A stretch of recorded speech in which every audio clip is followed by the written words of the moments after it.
Bonjour à tous et bienvenue à Catch Club. On se retrouve pour les résultats de SmackDown du 30 décembre 2022 et hier soir la WWE nous avait prévu un énorme show avec le retour de John Cena qui allait avoir son premier match de 2022. Mais à côté de ça, on a eu un autre retour totalement inattendu et un gros changement de titre. Donc c'est parti pour le dernier SmackDown de l'année et le show démarre avec l'entrée de Bray Wyatt. Bray Wyatt démarre en nous disant qu'il ne se considère pas comme étant une bonne personne, mais il essaye. Bray nous dit qu'il a fait beaucoup de choses horribles pour en arriver où il en est aujourd'hui, et il ne regrette pas grand chose. Mais Bray Wyatt nous dit qu'il y a une chose qu'il regrette, c'est d'avoir attaqué le pauvre caméraman la semaine dernière car il ne le méritait pas. Mais rapidement il est interrompu par l'entrée de LA Knight qui se moque de Bray Wyatt en disant que la semaine dernière Bray Wyatt a bugué, il n'a pas réussi à terminer sa phrase, et du coup il avait honte et il s'en est pris au caméraman. Puis encore une fois LA Knight accuse Bray Wyatt d'être Uncle Howdy, et il dit que Bray Wyatt a payé quelqu'un ces dernières semaines pour se déguiser en Uncle Howdy. Puis là, LA Knight monte sur le ring et il nous dit qu'à l'époque, Bray Wyatt était une force, mais de nos jours, ce n'est plus qu'un loser. Et LA Knight nous rappelle que bientôt nous avons le Royal Rumble, et ce sera justement son premier Royal Rumble, donc il veut une grande soirée, il veut quelque chose d'inoubliable, et il veut justement affronter Bray Wyatt et mettre fin à sa misère. Donc là, on attend la réponse de Bray Wyatt qui se met à rire et il traite LA Knight d'idiot. Il lui demande « Tu penses que tu parles à qui là ?» Bray dit qu'il a essayé d'être patient ces dernières semaines alors qu'il aurait pu mettre fin à toute cette histoire quand il le souhaitait. Mais Bray nous dit qu'il pense qu'il est temps pour lui de rappeler à LA Knight et au monde entier à quel point il peut être cruel. Donc Bray Wyatt accepte le challenge de LA Knight, peu importe le type de match. Mais là, les deux superstars sont interrompus par Uncle Howdy qui apparaît sur l'écran géant et qui semble leur dire d'embrasser l'obscurité. Mais attention, ce n'est pas terminé car derrière nous avons Uncle Howdy qui fait son entrée une nouvelle fois à SmackDown. Il arrive près du ring, il enlève son chapeau et là il monte sur le ring et il se met entre Bray Wyatt et LA Knight.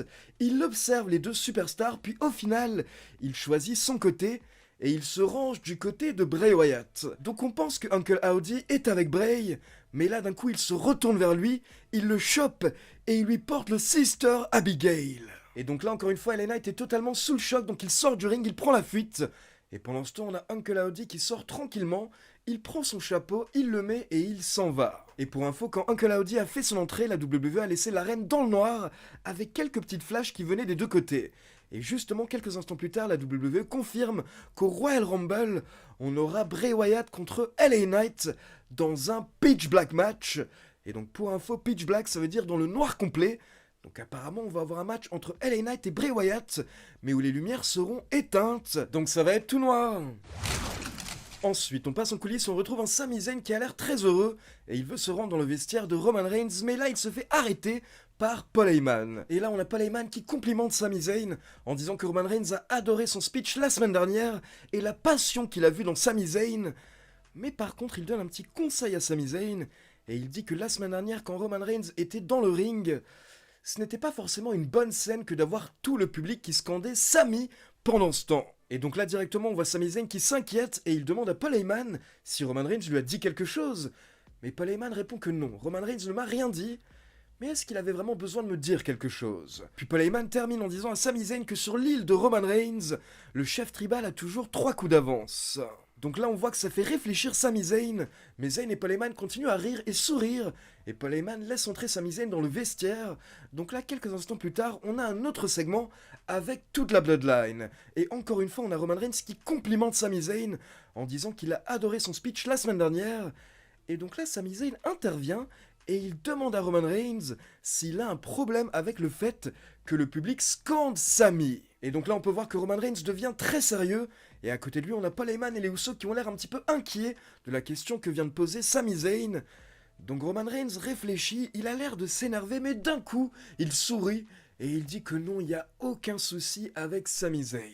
Et donc Roman Reigns fait vraiment genre il n'y a rien du tout, il dit même à Sami « Non, non, ça me dérange pas, et pourquoi est-ce que ça me dérangerait ?» Donc la Bloodline a l'air d'être sur la même longueur d'onde avant le main event, mais encore une fois on nous tease quelque chose pendant ces segments, et on nous tease un Roman Reigns qui pourrait péter un câble contre Sami Zayn. Derrière, on enchaîne avec Sheamus accompagné par Ridge Holland et Butch contre Solo Sikoa accompagné par les Usos. Et bien entendu, les Usos ont tenté d'intervenir pendant le match, donc c'est parti en bagarre générale entre les Usos, Ridge Holland et Butch à l'extérieur du ring. Et pendant ce temps, ça a permis à Solo Sikoa de prendre l'avantage et de porter son Samoan Spike à Sheamus pour la victoire. Mais attention, ce n'est pas terminé car après le match, on a les 3 frères qui veulent s'acharner sur Sheamus. Et là, ils vont chercher une chaise et ils la placent autour de la tête de Sheamus. Mais heureusement, Sheamus est sauvé par l'un de ses meilleurs amis, Drew McIntyre, qui effectue son retour hier soir à SmackDown et qui se débarrasse des Usos et de Solo Sikoa. Puis on enchaîne avec la championne de SmackDown, Ronda Rousey, accompagnée par Shayna Baszler qui défend son titre face à Raquel Rodriguez. Là, on a eu un très bon match d'environ 17 minutes où Raquel Rodriguez nous a clairement prouvé quel est le futur de la division féminine. Mais à la fin, il y a eu quelques petites interventions de Shayna Baszler et au final, ça a permis à Ronda Rousey de remporter le match par soumission. Donc Ronda Rousey remporte le match et elle célèbre dans le ring avec Shayna Baszler, mais là, d'un coup, nous avons Charlotte Flair qui effectue son retour. Ça faisait plusieurs mois qu'on n'avait pas vu Charlotte Flair à la WWE, mais elle est de retour avec une nouvelle tenue, un nouveau thème. Charlotte Flair monte sur le ring et elle dit qu'elle souhaite affronter Ronda Rousey pour le titre tout de suite. Et Ronda Rousey répond à Charlotte Flair: écoute, t'as de la chance parce que je suis en forme et j'accepte. Donc Ronda Rousey accepte d'affronter Charlotte Flair tout de suite. Mais on a Shayna Baszler qui tente de convaincre Ronda Rousey d'attendre. Mais Ronda est déterminée, elle veut un second match tout de suite. Donc l'arbitre sonne la cloche et directement Charlotte Flair porte un big boot à Ronda Rousey, puis elle enchaîne avec un spear, mais là Ronda Rousey la contre avec une tentative de clé de bras, sauf que Charlotte Flair la contre également avec un roll-up, et Charlotte Flair tire sur le short de Ronda Rousey pour ajouter encore plus de pression, donc elle n'hésite pas à tricher, mais au final ça fonctionne, car Charlotte Flair effectue le tombé pour la victoire. Et donc elle bat Ronda Rousey en moins d'1 minute afin de devenir la nouvelle championne de SmackDown. Et donc écoutez, je vais être très rapide par rapport à cette surprise car depuis hier, je vois énormément d'avis négatifs par rapport au retour de Charlotte Flair, mais personnellement, j'ai adoré car c'est également ça ce qu'on aime dans le monde du catch, ce sont les surprises, les moments inattendus. Et hier soir, Charlotte Flair qui sort de nulle part et qui remporte directement le titre, personnellement ça m'a fait vibrer, ça m'a excité. Donc maintenant, je demande à voir ce qui va se passer lors des prochaines semaines. Mais en tout cas, j'ai kiffé, la foule a kiffé. Et je pense que ça peut être pas mal pour relancer Charlotte Flair qu'on n'a pas vu depuis longtemps. Ce qui fait qu'elle manque tout de même à une bonne partie des fans. Ensuite, les commentateurs nous font un petit résumé de la storyline avec les Mysterio. Et pour info, le week-end dernier, Dominic et Rhea Ripley ont tenté de se rendre chez les Mysterio pour Noël. Mais là, au final, la police est intervenue et ils ont arrêté Dominic. Et donc les commentateurs nous informent que c'est bon, Dominic est sorti de prison, car Rhea Ripley a payé la caution. Puis on passe en coulisses et on retrouve plusieurs superstars de SmackDown, et là ça rigole, ça fait des blagues, et on a notamment plusieurs superstars qui se moquent de Top Dollar et de son saut raté d'il y a 2 semaines. Et donc à la base, Top Dollar le prend plutôt bien, mais au final, il s'énerve et il pousse Ricochet. Puis on enchaîne avec l'entrée de Imperium, et on a Ludwig Kaiser et Giovanni Vinci qui disent du bien de Gunther, notamment le fait qu'aucun homme ne peut battre Gunther sur cette planète. Mais justement, ils se font interrompre par Braun Strowman. Braun Strowman qui dit que Kaiser et Vinci ont sûrement raison, aucun homme ne peut battre Gunther, mais peut-être qu'un monstre peut battre Gunther.